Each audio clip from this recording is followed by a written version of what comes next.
Hey, Jim here from 3J Music with a little bit of an unplanned video. You know, sometimes that inspiration for a guitar riff hits you at a strange time. Sometimes that same inspiration for content will come to you at such a time also. So I'm on the road and I was listening to some YouTube discussion videos, and one video in particular kind of inspired this video. And that was a video from Jace Allen Guitars.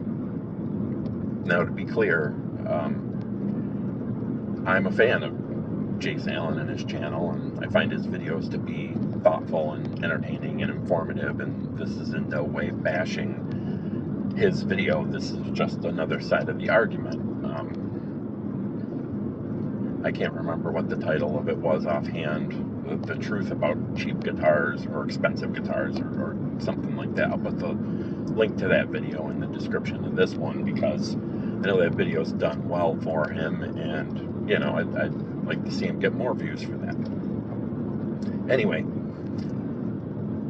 something that kind of struck me, he's not the only one to do this. There's a lot of channels out there that are kind of singing the praises of cheap guitars versus expensive guitars. And cheap guitars, you know, in 2025 are very good now. But there's an idea that expensive guitars are a waste of money among a lot of YouTubers now.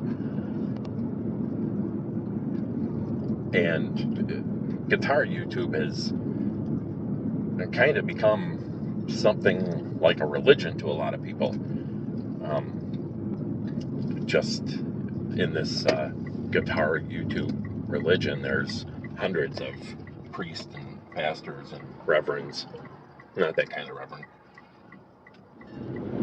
And clearly, I'm not a kid anymore, so the guitar market, you know, now in 2025 compared to in my day, you know, when we used to walk uphill in the snow both ways to the guitar shop. Back then, the guitars that you hoped to one day buy were the Gibsons and the Fenders.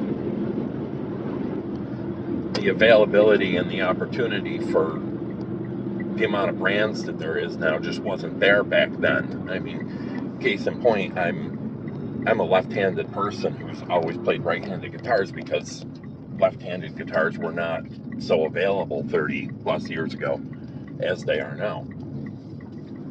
But there seems to be kind of a war on expensive guitars, and for the purpose of this video, I mean, I guess I'll call an expensive guitar over $500 and a cheap guitar under $500. And I think part of the reason for siding with these cheaper guitars is so many of us people with YouTube channels, especially starting out in that rough climb to get to subscribers, so many of us have to kind of fund ourselves, and it's a lot easier to buy, you know, $500 or $200 guitars compared to buying five, you know, $1,000 or $1,500 guitars. You don't want to have a YouTube channel where you keep buying these cheaper guitars and just basically saying that, well, you know, these aren't as good as the more expensive ones, but I'm going to keep having them on my channel. It's just a bad business model. I mean, there's always the argument that you're paying for a brand name, and that is certainly true in a lot of these cases. But I'm no expert. I can only talk to you from the experience of having owned over 100 guitars in my lifetime, and I've definitely played 100 more. I definitely can't talk to you about being some kind of authority on what it takes to manufacture guitars. One point that Jace made in his most recent video was that people say that expensive guitars use inferior parts. But according to him, they could never come up with specifics on those inferior parts, inferior wood, inferior components like bridges and things like that. I'm not going to say I put in the work and the research. I did a Google search, 3 Google searches that generated 3 AI responses. It took less than 5 minutes. Is there a difference in wood between cheap and expensive guitars?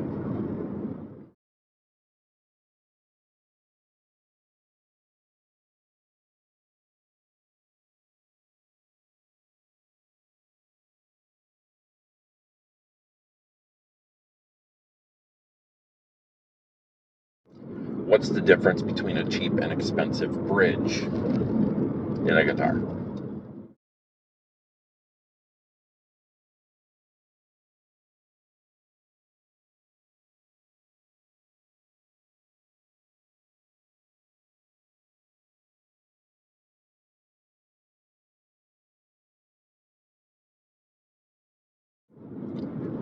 Are there different grades of stainless steel? And the last one is because a lot of these more inexpensive guitars now say that they're using stainless steel frets. Now, I've had these cheaper guitars with stainless steel frets and more expensive guitars with stainless steel frets. They do not feel the same. I'm not saying that the cheaper guitars with stainless steel frets are bad. I'm not saying that cheaper guitars are bad in general. My most recent video was on a really inexpensive guitar, and it's very good. It's probably the most inexpensive guitar that I own right now at this point. So right now, just in talking about the cheapest guitar that I own versus the most expensive guitar that I own is a Tees Stratocaster style ST1. Tees ST1, that's my most recent video, and that is a very good guitar. Now, the most expensive guitar that I own is a 2015 Paul Reed Smith Wood Library McCarty. They're not the same, and they shouldn't be. Does that mean the Tees guitar is not good? No, doesn't mean that at all. Is a PRS Wood Library McCarty overpriced? No, that's for you to decide. It's worth what you're willing to pay for it. Now there's the 4 guitars that I play most often. You've seen them all on the channel if you've watched any other videos before. There are 2 Texas Toast guitars. There's a Kiesel Aries 10th anniversary. That's the newest guitar that I have that I just had built. And there's a Godin Session with Godin. The biggest surprise of my guitar playing journey. Now, the 2 Texas Toast guitars and that Kiesel guitar were custom built. They're not cheap. They don't carry Gibson or Fender custom shop prices, but if they had, those logos on them, they would have cost more, sure. That Godin Session, which is also a 2015, I can't remember what the exact price would have been for that in 2015. They're closer to $1,000 now.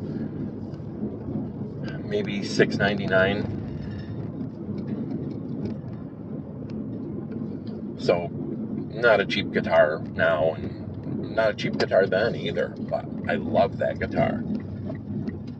And everyone wants to know, well, what's it on par with? Or it's on par with a Fender made in Mexico, possibly made in America. It does have Fender locking tuners on it now. That's the only modification that I made to it other than a different colored pickguard. Not that there was anything wrong with the tuners on that guitar when I bought it either. The the tuners were some of the best that I've ever seen as far as stock tuners go. I just wanted the locking tuners for easier string changes, and I had a pair of Fender locking tuners laying around, so I put them on. But if you talk strictly within today's pricing, that's a $1,000 guitar. So I can definitely say from experience, the components are different. There is an improvement in quality up the line. Now, there's a bunch of people who like to mod out there, and I'm one of them, and that's great. You could, get a cheaper guitar. You could start modding, or you could have someone else do the modifications for you. Buying the part, having somebody do the work for you, that all costs money. Doing it yourself, how much is your time worth? My time is worth a lot to me, so, time is money, as they say. Now, if I circle back to this Tease guitar real quick, and compare, say, the Tease guitar to my Kiesel guitar with the hip shop hardware, and both have stainless steel frets and whatever. The components on the Kiesel are higher quality. The Tease is a good guitar. The Tease came set up to play, so did the Kiesel. The Tease is a budget guitar that goes through the hands of the owner of the company. He checks them out before they go out. That's the exception, not the rule. More often than not, these budget guitars are going to need work. They're going to need more of a setup. You're going to have to fight with them a little bit more to get them right. And again, what is your time worth to you? But at the end of the day, it's not about components, it's about connection. Whatever that connection is that you're looking for. Maybe you're looking to play what your guitar heroes played. Maybe you love Slash, so you get a Firefly Les Paul or something, but then you're thinking to yourself, it's good, I should have got the Gibson or even the Epiphone. It's just an example. Maybe you like Eddie and you get the West Creek Super Strat and you say, oh, it's good, maybe I should have looked into the Charvel or the EVH, or maybe it's as simple as you just aspire to move up. There's a lot of good cheap guitars for the most part. The more expensive guitars are higher quality. I mean, I'm no professional. I'm making YouTube videos in my basement. I haven't gigged in years. I've done a couple of independent albums that nobody's heard. I've done some guest spots on some other independent music. But I enjoy my guitars and my gear, and I like nice stuff. And that's okay.